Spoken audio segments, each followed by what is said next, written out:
Hello friends, beauty's bake and cook চ্যানেলে আপনাদের সবাইকে স্বাগত জানাই। আজকে একটা সিম্পল কেক আপনাদের সঙ্গে শেয়ার করব। কেকটা ছিল আমার চকলেট ফ্লেভারের। আমি কেক স্পঞ্জটা প্রথমে রেডি করে রেখেছিলাম এবং এটা ক্রাম কোট করে ফ্রিজে রেখেছিলাম 15 মিনিট। তারপরে এর উপরে ফাইনালাইজিং করছি। আমি এখানে ক্রিমের সঙ্গে কয়েক ড্রপ পিঙ্ক কালার মিক্সড করেছি। কালারটা একদম বেবি পিঙ্ক। এই কালারটা খুবই একটা মিষ্টি কালার। আমি কয়েক ড্রপ দিয়েছি, সেটা বলাটাও ঠিক নয়, কেননা আমার কেক স্পঞ্জ বুঝে আমি ক্রিমটা ব্যবহার করছি। এবার কতটা ক্রিমে কতটা কালার দিয়েছি সেইভাবে যদি বলতে যাই তাহলে আপনাদের সঙ্গে আমার কথার ম্যাচ হবে না। সেই কারণে বলবো, আপনি ক্রিম বুঝে কালারটা মিক্সড করবেন। আস্তে আস্তে দেখবেন অল্প অল্প করে কালার দিয়ে কালারটা প্রপার আসছে কি না, তারপরে অ্যাপ্লাই করবেন। এখানে আমি ফাইনালাইজিংটা করছি একটা বড় মাপের স্ক্র্যাপার দিয়ে। আমি সাইডটা প্রথমে সমান করে নিলাম।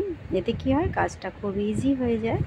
আর যেখানে যেখানে মনে হচ্ছে আর একটু ক্রিমের প্রয়োজন, আমি সেখানে সেখানে একটু করে ক্রিম দিয়ে নিচ্ছি। একটা ব্রাশ দিয়ে আমি সাইডটা একটু ডিজাইন করে দিচ্ছি, ওয়েব ডিজাইন। এগুলো দেখতে বেশ সুন্দর লাগে। একেবারে প্লেন থাকার থেকে একটু হালকা ডিজাইন থাকলে দেখতে বেশি ভালো লাগে। আর উপরটা আমি প্যালেট নাইফ দিয়ে ডিজাইনটা করে নিলাম। এটা কাস্টমারই আমাকে ফটো পাঠিয়েছিলেন, সেই হিসাবে আমি ডিজাইনটা করছি। তবে কাস্টমার যে ছবিটা আমাকে পাঠিয়েছিলেন সেটা ছিল ব্লুয়ের উপরে, আর আমাকে বলেছেন বেবি পিঙ্কের উপরে বানাতে, তাই আমি সেটাই ফলো করছি। এখানে আমি পাইপিং ব্যাগে ক্রিম নিয়ে নিয়েছি। পাইপিং ব্যাগটা একদম ছোট করে কেটে নিয়েছি। কোনো নজেল এখানে আমি ইউজ করিনি।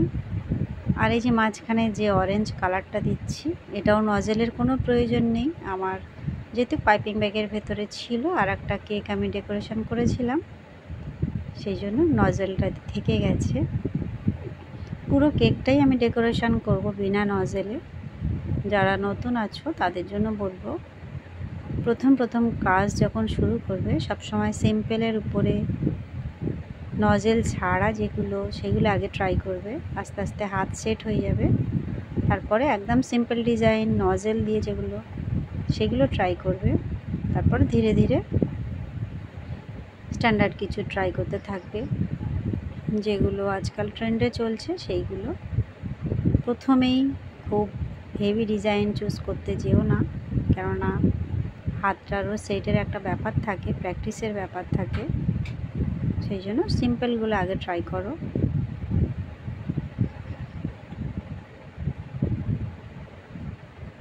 আমি কয়েকটা ফুল চারিপাশে বানিয়ে নিচ্ছি, কোনোটা অর্ধেক কোনোটা পুরোটা। এই ডিজাইনগুলো সিম্পলের উপরে কিন্তু দারুণ সুন্দর লাগে। অনেকে হয়তো মনে করবে আর এই কী ডিজাইন, জাস্ট কয়েকটা ফুল বানিয়ে দিয়েছে, কিন্তু না, অ্যাকচুয়ালি কেকগুলো যখন সামনে দেখা হয়, আমরা তো বানাই জানি, সামনাসামনি দেখলে সেই জিনিসটা বোঝা যায় কোনটা কতটা সুন্দর। সিম্পলের মধ্যেও এমন এমন কেক থাকে যেগুলো দেখলে ওয়াও কথাটা এসে যায় মুখ থেকে। এই কেকটাও সেই কেকের মধ্যেই।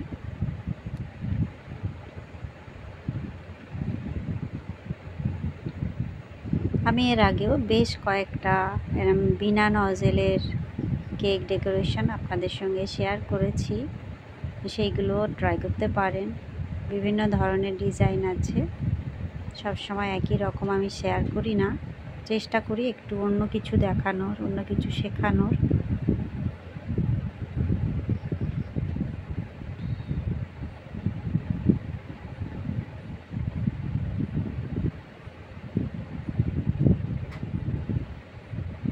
এই সময় যখন কাজ করবেন, এই ফুলগুলো করার সময় একটু ক্রিমটা নরম থাকলেই ভালো, বেশি স্টিফ হলে কিন্তু এইসব ডিজাইনগুলো ভালো আসে না।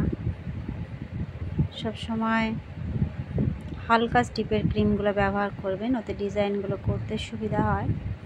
যারা নতুন আছো তারা প্রথম হয়তো একটু বেশি স্টিপ করে ফেলবে, সেই জন্য একটু খেয়াল রাখবে ক্রিমটা যেন সফট পিক হয়, তবে এই ডিজাইনগুলো সুবিধা হবে করতে।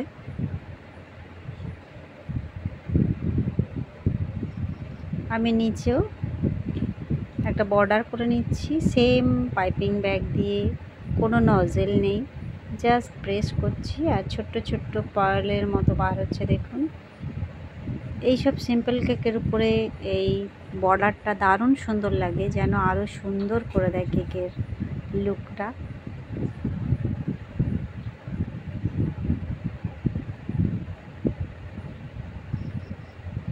জাস্ট প্রেস করে সাইডে হালকা করে আমি টেনে দিচ্ছি। এখানে হয়তো বুঝতে পারছেন না, আমি সাইডে হালকা করে টেনে দিয়ে সেইখানে আবার শুরু করছি, এতে দেখতে বেশি ভালো লাগে। আচ্ছা, এখানে নামটা লিখে নিলাম চকলেট গানাশ দিয়ে। কয়েকটা সিলভার সুগার বল আমি উপরে ছড়িয়ে ছিটিয়ে দিলাম। এই হলো আমার কেকের ফাইনাল লুক বন্ধুরা, দেখুন কেমন লাগছে। ভালো লাগলে বা একটু হেল্পফুল মনে হলে অবশ্যই একটা লাইক করবে, চ্যানেলটা সাবস্ক্রাইব করে রাখবে। আমার চ্যানেলে বিভিন্ন ধরনের ডিজাইন আছে, সেগুলো দেখতে পারো। দেখাবে নেক্সট ভিডিওয়ে। Bye bye.